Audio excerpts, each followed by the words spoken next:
اور جو بھی حکومت وقت ہوتی ہے اس کے کام کے اوپر وہ اپنا چیک اینڈ بیلنس رکھتی ہے، لیکن خان صاحب نے یہ نہیں کیا۔ نواز شریف بھی 4 سال پہلے اگر آپ دیکھیں تو نواز شریف کو سیاست سے نکال دیا گیا تھا، ان کے لیے پاکستان کی سیاست کے دروازے بند کر دیے گئے تھے، ان کے لیے اقتدار کے تمام دروازے بند کر دیے گئے تھے، انہیں تاحیات عدالتوں نے نااہل قرار دے دیا تھا، اور ان کی یعنی فیملی کے بہت سے لوگ گرفتار تھے۔ تو خان صاحب کے ساتھ تو کچھ بھی نہیں ہوا، خان صاحب تو اچھے بھلے آزاد گھوم رہے ہیں، ان کو کسی نے گرفتار نہیں کیا، ان کے اوپر کوئی تشدد نہیں ہو رہا، ان کو جیل میں زہر دینے کی کوشش نہیں کی گئی، لیکن اور وہ بنی گالہ میں اپنے بڑے محل میں رہ رہے ہیں۔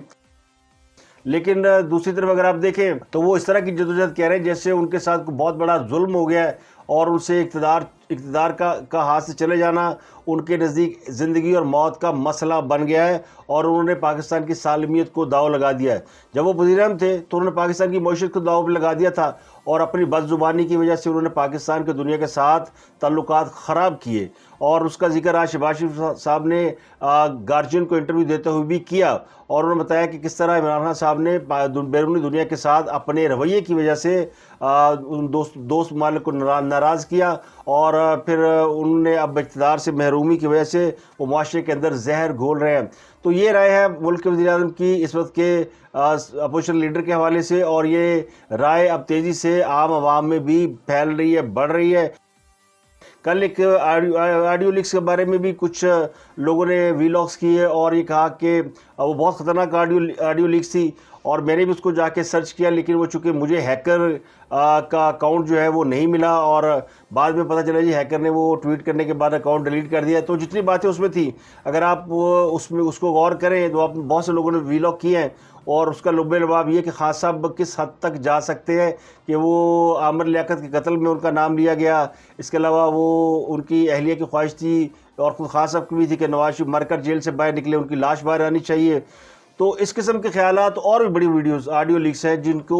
میں نے تو اوتھینٹک نہیں سمجھا، لیکن پھر بشیر میمن صاحب نے 24 کو جو انٹرویو دیا ہے انہوں نے ان آڈیو لیک کی اس بات کی تصدیق کر دی جس کے مطابق بشیر میمن کو عمران خان صاحب نے باتھ روم میں بند کرا دیا تھا۔ تو اس کا مطلب ہے کہ آڈیو لیک میں کہیں نہ کہیں وہ حقیقت ہے، کچھ باتیں اس میں سچ ہے۔ اب یہ سچ آڈیو کی صورت میں موجود ہے یا نہیں مجھے نہیں پتا، لیکن بہت سی باتیں ایسی ہیں جو دل کو لگتی ہیں اور جو حقائق پر مبنی ہیں، جو ہماری معلومات کے عین مطابق بھی ہیں۔ یعنی ان میں سے میں کچھ باتیں آپ کو بتاؤں گا۔ اب طے یہ پایا ہے کہ اسلام آباد کی سیکورٹی جو ہے وہ فوج سنبھالے گی، اور خان صاحب نے اسلام آباد پہ چڑھائی کی جس کی وہ تیاری کر رہے ہیں، اور لوگوں کو وہ کہہ رہے ہیں کہ یہ جہاد ہے، اور جہاد کا جو کانسیپٹ ہے وہ ہمارے پختون بھائیوں میں بہت زیادہ ہے، خاص کر وہ جو افغانستان اور پاکستان دونوں طرف رہتے ہیں، اور ان میں خان صاحب کی مقبولیت بھی بہت زیادہ ہے۔ وجہ وہی ہے عمران خان صاحب کا خان ہونا، اور اس کا وہ فائدہ اٹھا رہے ہیں، اور پختونوں کی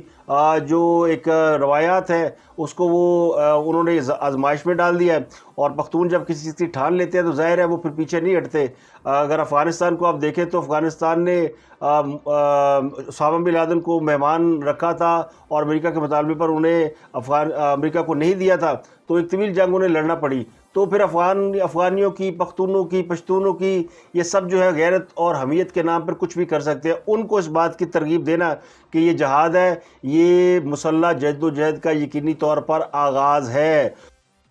اور ممکن ہے خان صاحب اپنے لوگوں کو کہیں کہ جی وہ مسلح ہو کر اسلام آباد پر چڑھائی کریں، تو پھر کیا ہوگا؟ تو پاکستان کی ریاست جو ہے وہ ایک خطرے کی طرف بڑھ رہی ہے، اور اس خطرے میں پاکستان کو عمران خان صاحب ڈال رہے ہیں۔ خان صاحب کو تکلیف یہ ہے کہ خان صاحب ایک تو اقتدار سے نکالے گئے ہیں، دوسری تکلیف یہ کہ حکومت کے پاؤں مضبوط ہو رہے ہیں، اور ان کو لگتا ہے کہ ان کے لیے راستے بند ہو رہے ہیں۔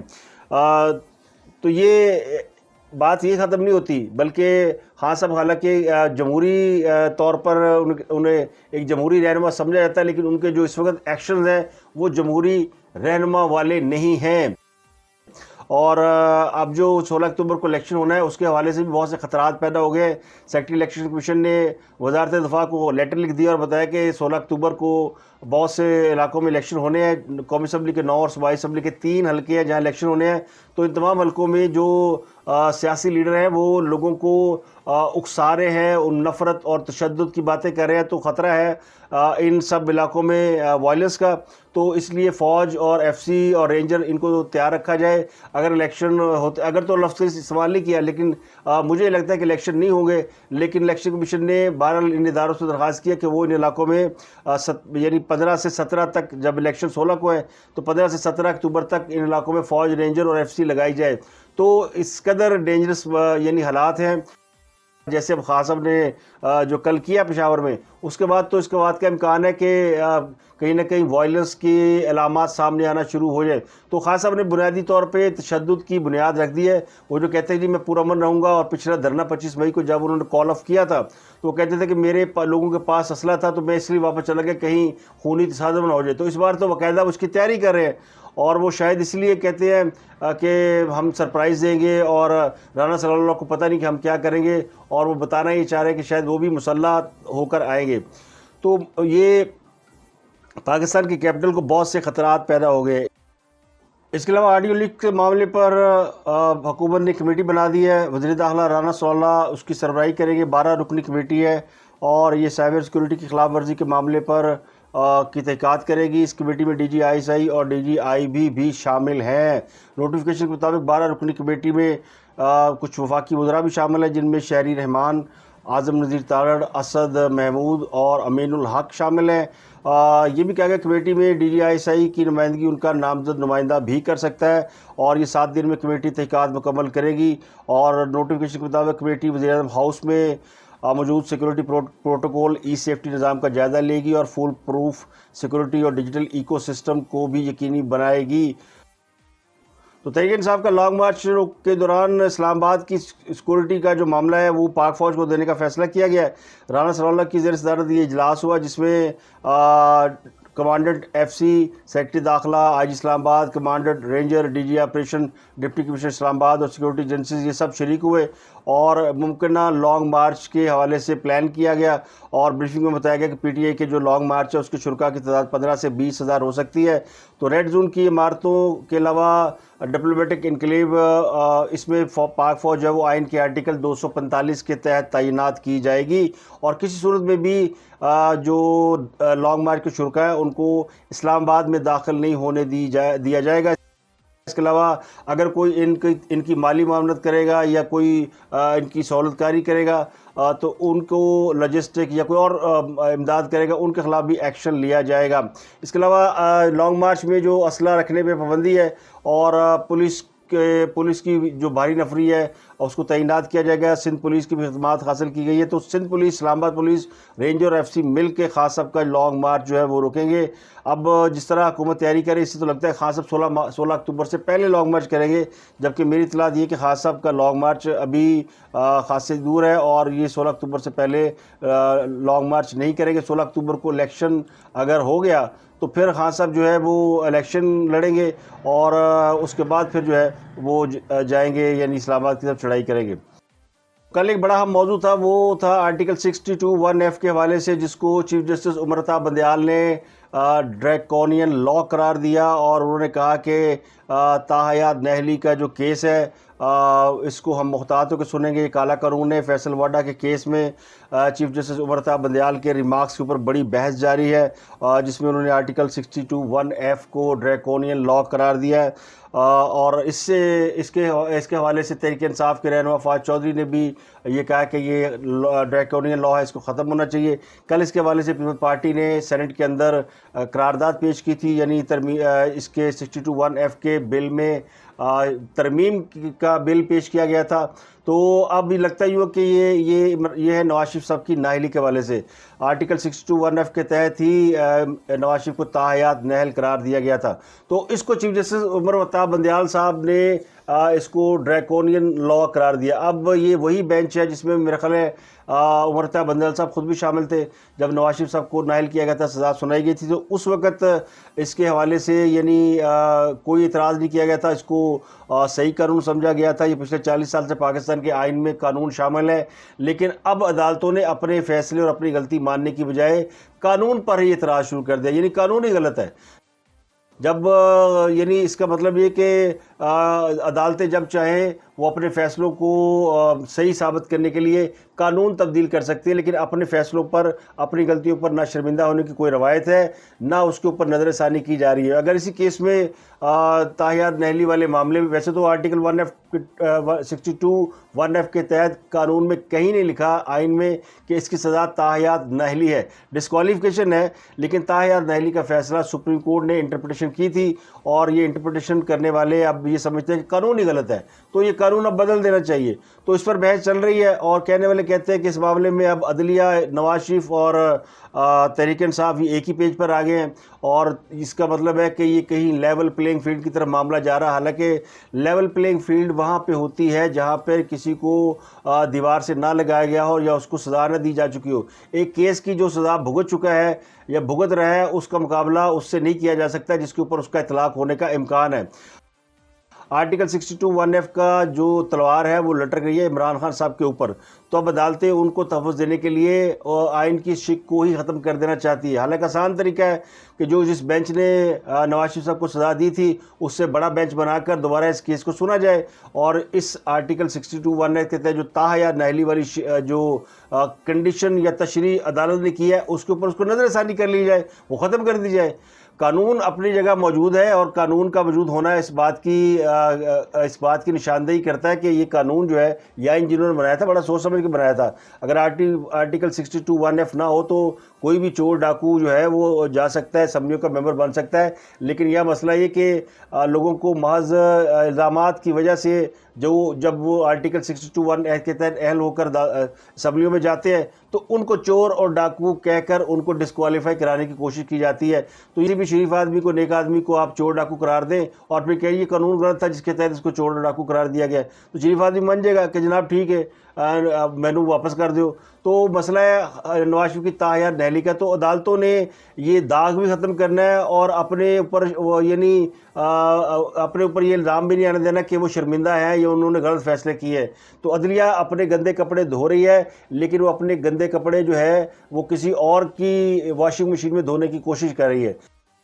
تو اس کے اوپر بحث جاری ہے۔ بہرحال اس کا راستہ یہی ہے، اگر عدالتیں نواز شریف کے کیس میں بڑا بینچ نہیں بناتی تو پھر اس قانون کو ختم کر دیا جائے گا۔ تو اسی کی ابتدا سینیٹ میں ہو چکی ہے، اور تمام سیاسی جماعتیں، موسٹ آف دیم، اس قانون کو ختم کرنے کے حق میں نظر آتی ہے، کیونکہ معاملہ ہے لاڈلے کا۔ عمران خان صاحب نہ ہو سکتے ہیں تاحیات نہل، پھر عمران خان تاحیات نہل تو نہیں ہونے دینا، قانون ہی بدل دینا ہے۔ تو یہ اس ملک میں ہو رہا ہے، اور وہ جو لاڈلا ہے، وہ جو ناخلف بچہ ہے، وہ اس وقت ملک میں فتنہ فساد کی پوری تیاری کر کے بیٹھا ہوا ہے۔ مریم نواز نے ان کے آج پول پٹیاں کھولی، ان کے اوپر اب کیس کوئی نہیں ہے نہ وہ، تو انہوں نے آج پورا ایک طویل عرصے کے بعد انہوں نے باقاعدہ بم شیلنگ کی عمران خان صاحب کے اوپر، اور ان کے سارے جو کچے چٹے کھولے، انہوں نے کہا کہ یہ NRO مانگنے گئے تھے آرمی چیف کے پاس اور ان سے اپنی نیپیاں بدلوانے گئے تھے، وہاں سے انکار ہو گیا تو اب ان کو گالیاں دیتے پھر رہے ہیں، اور نیوٹرل کو انہوں نے گالی بنا دیا ہے، اور NRO مانگتا ہے، جب NRO نہیں ملتا تو پھر یہ گالیاں دینا شروع کر دیتے ہیں۔ تو انہوں نے ان کی اچھی خاصی عمران خان صاحب کی جو ہے نا، یعنی اب لگتا ہے کہ وہ پوری فارم میں آ گئی ہے۔ انہوں نے اس بات کی بھی تصدیق کر دی ہے کہ وہ لندن جا رہی ہے، جو میں نے آپ کو کل خبر دی تھی کہ فیصلہ ہو گیا کہ وہ لندن جائیں گی۔ کل انہیں چونکہ پاسپورٹ ملنے میں دیر ہوئی ہے، پاسپورٹ انہیں ملا ہے منگل کے روز، تو اب وہ اگلے 1-2 دنوں میں جو ہے وہ اس کے اوپر ویزا اپلائی کر کے پھر وہ لندن جانے کی یعنی وہ لندن چلی جائیں گی۔ تو مریم نواز صاحبہ یہ کہتی ہے کہ جناب عمران خان صاحب کو سزا طے ہے، انہیں سزا ملنی ہی ملنی ہے، اور وہ بچ نہیں سکتے، ان کے اوپر بڑے سخت کیس ہے، سنگین کیس ہے، اور وہ یعنی ایوان صدر میں مختلف خفیہ ملاقاتیں کر کے NRO مانگ رہے تھے، وہ NRO انہیں نہیں ملا، تو اب جو ہے وہ یعنی اس وجہ سے وہ اداروں کے اوپر چڑھائی کر رہے ہیں، تو انہیں سزا ہونی ہے۔ لیکن جو سب سے حیران کن بات ہے، مولانا فضل الرحمان کا انٹرویو ہے، انہوں نے بھی گارجین کو انٹرویو دیا ہے، تو انہوں نے کہا کہ مجھے نہیں سمجھ آتی کہ حکومت عمران خان کو گرفتار کیوں نہیں کر رہی۔ خاص مولانا فضل الرحمان PDM کے سربراہ ہیں، قائد ہیں، اور باقی جماعتیں PDM کا حصہ ہیں، تو ان کی اس پوری مخلوط جو ان کا بنا ہوا اتحاد، اس کے وہ سربراہ ہیں، لیکن انہیں ابھی تک سمجھ نہیں ہے کہ حکومت عمران خان صاحب کو گرفتار کیوں نہیں کر رہی۔ تو یہ سوال تو خیر ایک مسٹری ہے، اور اس مسٹری کو زیادہ یعنی ایسی مسٹری بھی نہیں جو لوگوں کو سمجھ میں نہ آئے۔ لوگوں کو پتہ ہے کہ عمران خان صاحب کو کے خلاف تو کوئی FIR درج ہو تو عدالتیں انہیں اس سے آگے پروسیڈ کرنے کا موقع ہی نہیں دیتی۔ عدالتیں یعنی کوئی دنیا میں ایسا کم ہی ہوتا ہوگا کہ نیچے ٹرائل کورٹ میں یا تفتیش کے مرحلے سے گزرے بغیر لوگ سیدھے جائیں اسلام آباد ہائی کورٹ، وہاں سے ان کو ریلیف مل جائے۔ تو خان صاحب کے لیے تو اسلام آباد ہائی کورٹ ایسے ہے جیسے بنی گالا کا کوئی دوسرا کمرہ ہوتا ہے، اور ان کو وہاں سے ریلیف بھی مل رہا ہے۔ تو آرٹیکل 1F2 کے بعد عمران خان صاحب گرفتاری کے حوالے سے سوال، اور عمران خان صاحب کا اپنے لوگوں کو جہاد کی کال دینا، یہ بہت ہی خطرناک چیزیں ہیں، جس سے لگتا ہے کہ سیاسی حالات یا تو بہت خرابی کی طرف جا رہے ہیں، یا خان صاحب جو ہے پورا پریشر ڈال رہے ہیں اور وہ اپنا آپ جو پینٹ کر رہے ہیں۔ یہ بھی لگتا ہے کیونکہ خان صاحب اتنے بیوقوف نہیں ہو سکتے کہ وہ اپنے پاؤں پہ کلاڑی ماریں گے، اس ملک کو اس نہج پر لے جائیں گے جہاں پہ خدا نہ خواستہ یہ ملک ہی نہ رہے، اور اگر یہ ملک نہ رہا تو خان صاحب کس ملک کے وزیر اعظم ہوں گے؟ یہ بات ہے کہ ان کے ماننے والے یوتھی ہیں جن کو عقل سے تھوڑا تعلق کم ہی ہے ان کا، اور وہ بالکل بلائنڈلی ان کو فالو کرتے ہیں، بے شک کسی کو یہ اچھا لگے یا برا لگے، لیکن سمجھا یہ جاتا ہے کہ ان کو لوگ بلائنڈلی فالو کرتے ہیں۔ اس طرح بلائنڈلی اور کیا ہو سکتا ہے کہ لوگ کہہ رہے ہیں جی عمران خان آئے گا $50 ہو جائے گا، عمران خان کی تارے توڑ کے لے آئے گا۔ تو عمران خان ڈالر جو 182 پہ چھوڑ کے گئے تھے وہ، تو جب وہ انہوں نے حکومت لی تھی تو $125 کا تھا، تو عمران خان صاحب کے دور حکومت میں تو $50-60 اضافہ ہوا ہے، تو اب وہ کیا ان کے پاس گیدڑ سنگھی کے وہ واپس لے آئیں گے؟ تو یہ صرف ان کے جو بلائنڈلی فالوورز ہیں نا، وہ ان کو چونکہ سمجھ کم آتی ہے، اور پھر ان کے حوالے سے لطیفے بڑے مشہور ہیں، آپ جانتے ہی ہیں۔ تو یہ وہ قوم ہے جو ان کے پیچھے لگی ہوئی ہے۔ تو اب دیکھتے ہیں کہ کیا خان صاحب نے جتنا ایک اپنا کریٹ کر لیا ماحول، اور وہ یہ امپریشن دے رہے ہیں کہ وہ بالکل تیار ہیں، جس طرح کوئی آزادی کی تحریک لڑی جاتی ہے، جس طرح کوئی مسلح جدوجہد کی جاتی ہے، کیا ان کا یہ جیسچر دیکھ کر ادارے دباؤ میں آ جائیں گے، یا ان کو کاؤنٹر کریں گے، یا حکومت ڈر جائے گی، یا ادارے ڈر جائیں گے، یا پھر ادارے جو ہیں ان کو ریاست جو ہے وہ اپنی ریٹ بنوائے گی؟ تو اب ریاست بمقابلہ عمران ہے، حکومت بمقابلہ عمران نہیں ہے۔ تو دیکھتے ہیں کہ اس میچ کا رزلٹ کیا نکلتا ہے۔ تو اس وقت مجھے دیجیے اجازت، اپنا گردنوا کے لوگوں کا بہت خیال رکھیے گا۔